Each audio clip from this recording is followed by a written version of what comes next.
है कि future oriented business की बात हम लोग बार बार यहाँ पे करते रहते हैं। एंड जैसे कि आपको पता है इसमें सबसे ज़्यादा क्या देखने को मिल जाता है, ग्रोथ हम लोग को देखने को यहाँ पे मिल जाती है। सो डेफिनेटली अलग अलग टाइप के फ्यूचर ओरिएंटेड बिजनेसेस को तो हम लोगों ने कवर किया है। उसमें से एक बिजनेस आप सभी लोगों को पता है वो है इलेक्ट्रिक व्हीकल। यस, ईवी गाड़ियों की अगर हम लोग बात करें आज के ज़माने में आपको कुछ ना कुछ किधर ना किधर तो ग्रीन नंबर प्लेट की, हरी नंबर प्लेट की गाड़ी जरूर देखने को मिल जाती है, वही इलेक्ट्रिक व्हीकल होती है। एंड भविष्य की अगर हम लोग बात करें, जैसे कि सरकार का टारगेट है 2030 तक, मतलब अगले 5 साल तक 30% गाड़ियां इलेक्ट्रिक व्हीकल करने का वो फोकस लेकर यहाँ पे चल रहे हैं। मतलब अगर आप 100 गाड़ियां देखोगे तो उसमें से 30 गाड़ियां तो हरी नंबर की प्लेट की होंगी। ये सरकार का टारगेट है। अभी इसमें से कितना अचीव कर पाएंगे नहीं कर पाएंगे वो तो बात की बात है, बट आप सभी लोगों को पता है कि इलेक्ट्रिक व्हीकल मतलब एक सेक्टर, फ्यूचर ओरिएंटेड सेक्टर जब जन्म लेता है तो काफ़ी और भी अलग अलग सेक्टर्स को जन्म लेकर आगे बढ़ता है। सो ऑब्वियसली इलेक्ट्रिक व्हीकल के साथ साथ आपको पता ही है सबसे इंपॉर्टेंट एक और कौन सा सेक्टर है, yes, EV charging infrastructure. And ये तो अगर देखा गया ये सबसे कीमती है। अगर चार्जिंग इंफ्रास्ट्रक्चर ही नहीं होगा तो आप ईवी गाड़ी का करोगे क्या? ठीक है, आपके घर में, आपके कॉलोनी में, आपके बिल्डिंग में वहाँ पे चार्जिंग इंफ्रास्ट्रक्चर अवेलेबल है तो आप चार्ज कर लोगे, बट अगर आपको ए पॉइंट से बी पॉइंट जाना है एंड अगर वहाँ पे चार्जिंग इंफ्रास्ट्रक्चर ही नहीं है तो फिर वो गाड़ी लेने का फायदा ही क्या है? कुछ भी नहीं। एंड यही one of the most strongest reason है काफ़ी लोग ईवी गाड़ियाँ क्यों नहीं ले रहे हैं। उसमें से सबसे बड़ा कारण उन्होंने यही कहा है कि लैक ऑफ चार्जिंग इंफ्रास्ट्रक्चर, कि किधर भी अगर लेकर जाए तो इसका डर रहता है कि चार्जिंग इंफ्रास्ट्रक्चर है या नहीं है करके।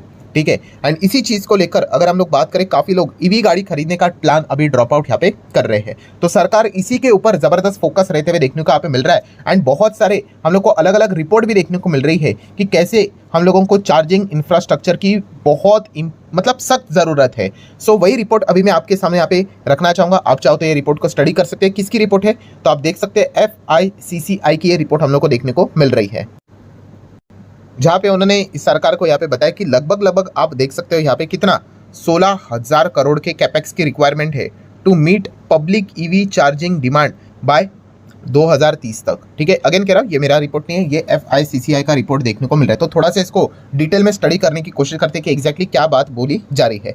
सो अभी आपने देखा कि उन्होंने यहाँ पे बताया कि 2030 की बात की, तो 2030 की बात क्या है, तो अभी जैसे मैंने अभी आप लोगों को कहा कि सरकार का टारगेट क्या है, 30% का टारगेट है इलेक्ट्रिफिकेशन का। एंड उसको अगर अचीव करना है तो चार्जिंग इंफ्रास्ट्रक्चर होना चाहिए। एंड इसके लिए कम से कम 16,000 करोड़ की कैपेक्स की रिक्वायरमेंट है, कम से कम। ठीक है, मतलब क्या है कि चार्जिंग इंफ्रास्ट्रक्चर खड़ा करने के लिए इतना पैसों की रिक्वायरमेंट यहाँ पे पड़ेगी। ये पॉइंट फिलहाल तो बताने की कोशिश यहाँ पे की जा रही है। सो अगर हम लोग यहाँ पे बात करें दोस्तों, तो सबसे ज़्यादा इससे रिलेटेड जो रिक्वायरमेंट है या फिर फोकस जो यहाँ पे रखना चाहिए सरकार ने, वो टॉप 40 सिटीज़ के ऊपर यहाँ पे रहना चाहिए। प्रायोरिटाइजेशन के हिसाब से अगर हम लोग बात करें तो वहाँ पे हम लोग को ज़्यादा ईवी गाड़ियाँ बेचती हुई देखने को यहाँ पे मिल रही है। ठीक है, एंड वहाँ पे अगर आप देखेंगे ज़्यादा से ज़्यादा public infrastructure, charging infrastructure setup अगर आप करेंगे तो अच्छा परफॉर्मेंस देखने को यहाँ पे मिलेगा। एंड फिर ईवी का पेनिट्रेशन हम लोग को आने वाले नेक्स्ट 3 से 5 साल में बढ़ते हुए देखने को मिलेगा। तब जाके लोग क्या करेंगे, ज़्यादा से ज़्यादा गाड़ियाँ खरीदेंगे। एटलीस्ट अगर हम लोग सिटीज़ की बात करें तो एक बार सिटीज़ में हो गया, मतलब मेजर सिटीज़ में हो गया, फिर उसके बाद Tier 1 के बाद Tier 2, Tier 3 एंड फिर आप फर्दर आगे यहाँ पे बढ़ सकते हो करके ये सारे सजेशंस देखने को यहाँ पे मिल रहे हैं। सो डेफिनेटली अभी हम यहाँ पे कह सकते हैं कि इसी दिशा में काम करने की रिक्वायरमेंट। देखिए काम तो चल रहा है बट रफ्तार होनी चाहिए। ठीक है, इतना बड़ा टारगेट रखा है। चाहे हम रिन्यूएबल एनर्जी की भी बात करें, वहाँ पे भी कितना टारगेट है, 500 गीगावाट का।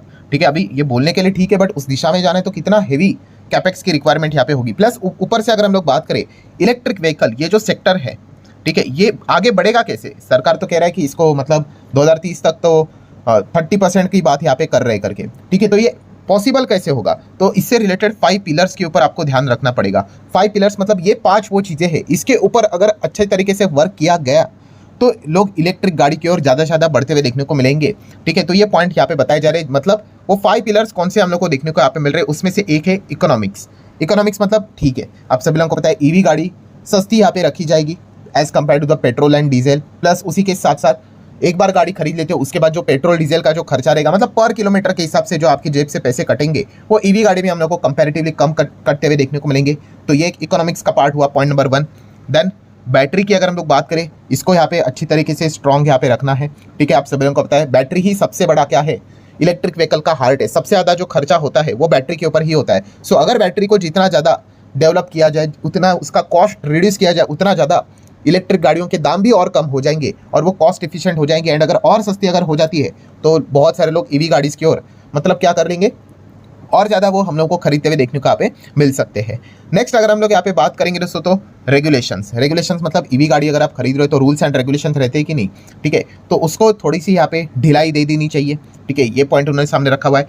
देन फोर्थ पिलर की बात करें तो आप सभी लोगों को पता है सप्लाई और कंज्यूमर पुल, ठीक है, ज़्यादा खींचने के लिए यहाँ पे कस्टमर को यहाँ पे लाना चाहिए, ये एक चीज़ देखने को मिल रहा है। एंड आखिरी पॉइंट की अगर हम लोग बात करें one of the important pillar वो भी है चार्जिंग इंफ्रास्ट्रक्चर, ठीक है। सो चार्जिंग इसी से रिलेटेड ये मेजर रिपोर्ट हम लोग को देखने को यहाँ पे मिल रही है। तो 5 पिलर में से ये one of the most strongest pillar भी देखने को मिल रहा है कि बहुत सॉलिड चार्जिंग इंफ्रास्ट्रक्चर भी होना चाहिए, वरना क्या फायदा।